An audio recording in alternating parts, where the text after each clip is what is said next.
If you've ever stood over a pile of compost with a pitchfork in hand, sweating under the sun and thinking there must be an easier way, you're not alone.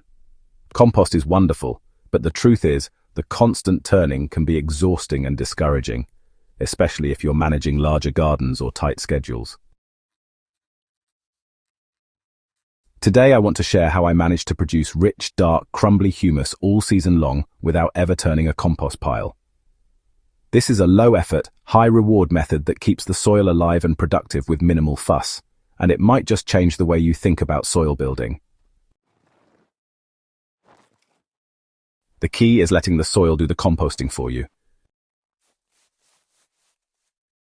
One of the biggest secrets I learned is that compost doesn't need to happen in a separate bin. In fact, nature already has the perfect system in place, the soil itself. Instead of piling organic matter into one place, I focused on feeding it directly to the ground where I wanted results. Every time I harvested, pruned, or had kitchen scraps available, I used trench composting and sheet mulching to let the breakdown happen in place.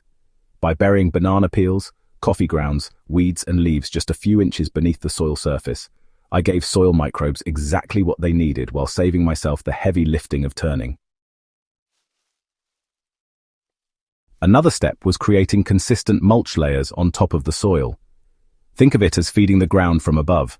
Grass clippings, shredded leaves, and straw all acted as protective blankets that broke down slowly over time. Unlike a compost pile that heats up and requires constant aeration, these surface layers worked quietly with rainfall, dew, and microbial life to transform into humus right in place.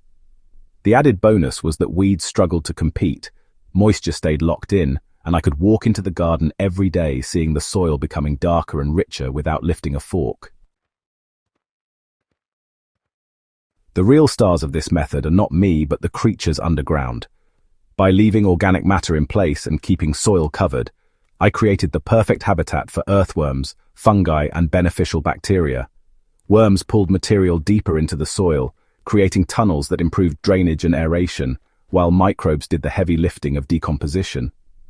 The result was humus, forming steadily through the season, not as a pile I had to manage, but as living soil that was always improving itself. By mid-season, the change was impossible to ignore. The soil turned darker, the texture became looser, and plant roots spread more easily. Vegetables grew faster and held their vigor longer, even in drier spells, because humus was holding on to water and nutrients like a sponge. Instead of waiting for finished compost to spread, I had humus forming continuously where it mattered most, right around my plants. Making humus without turning compost isn't lazy gardening. It's smart gardening. It saves energy, reduces waste, and lets natural processes do the hard work. If you're tired of the endless turning, or you want to focus your time on growing rather than managing piles, this approach is worth trying.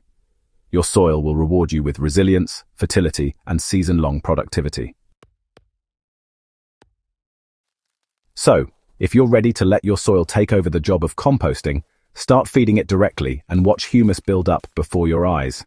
And if this guide gave you new ideas for your own garden, don't forget to subscribe to Gentle Herb Living for more tested natural methods that truly work. Share this video with fellow gardeners who need an easier way to build healthy soil.